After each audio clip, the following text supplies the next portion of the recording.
Hey guys, in this video, we're going to show you how to edit a reel caption after posting on Facebook. If you have posted a reel on Facebook and realized later that you want to change or improve its caption, you can easily do it without deleting the post.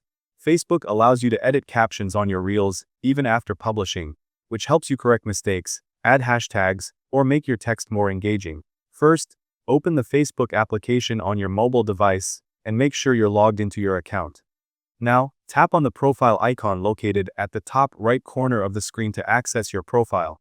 Here, tap on your username to open your profile page, where all your posts and reels are displayed. Next, scroll down slightly until you reach the Reels section and tap on it to see all the reels you have uploaded. Here, look through your list of reels and tap on the one you want to edit. Once the reel opens, tap on the three dots icon at the bottom right corner of the screen to open more options.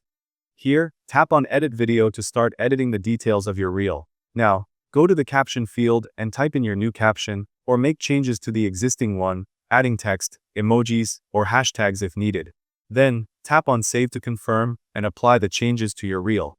After that, your reel will update instantly with the new caption, and you can go back to check if everything looks correct. Thank you guys so much for watching. I hope you got some value. See you in the next one.